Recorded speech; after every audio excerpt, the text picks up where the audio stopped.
Radicalization makes victims of the most vulnerable, and there are few more vulnerable than young children. Those with limited parental guidance, suffering from discrimination or exclusion, with mental health issues, sometimes linked to trauma, or victims of abuse, are the most vulnerable of all.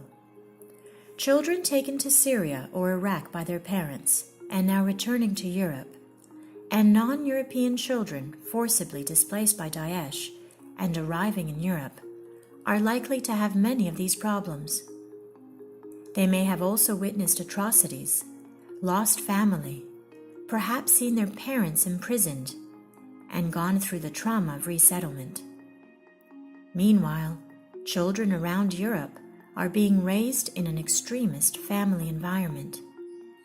Building up their resilience gives these children a chance. But the practitioners best placed to do this face many challenges.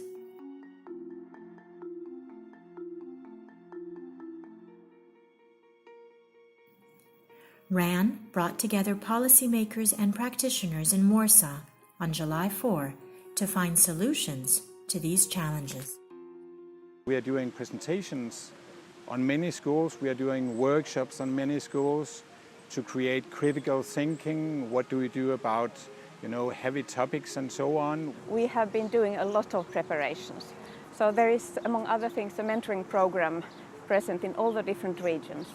And the mentors are in place, and they are being supervised regularly and trained.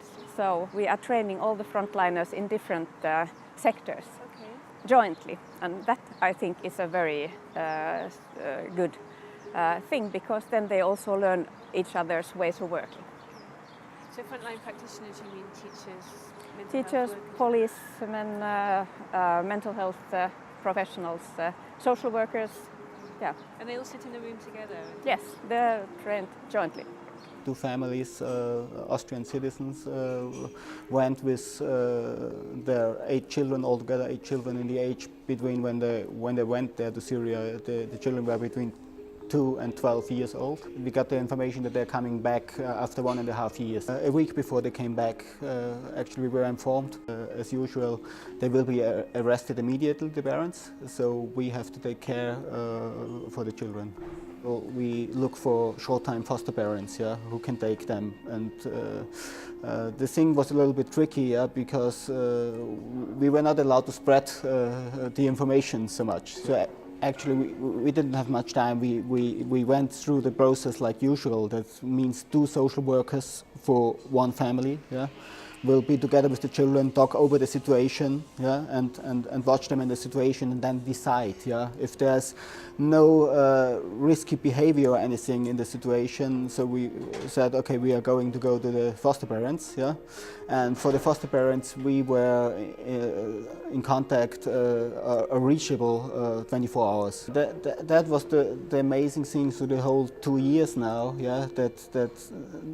we didn't find really any symptoms, which would say that they're traumatized, but sure they had traumatizing situations, that's clear.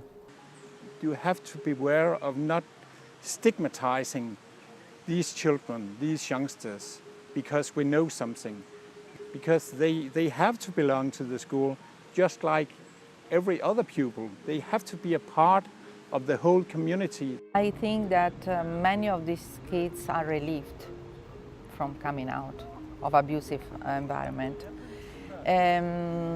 But obviously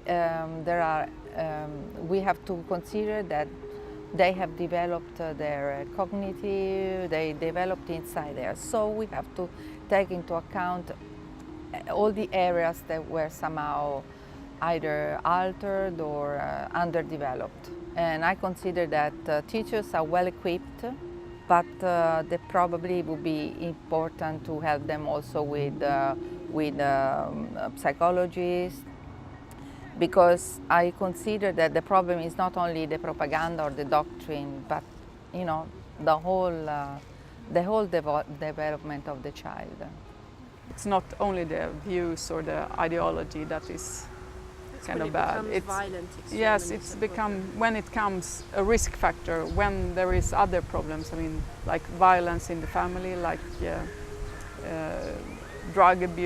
drug use, like abusing of children's rights and suppression of children. I guess our greatest success, they are coming out from this work where the topics, the children, the youngsters, they can feel, whoa, these people around me, they really want to do something good for me. They really want to do a change in my life in a good way, in a good manner, and they know who I am. They know me.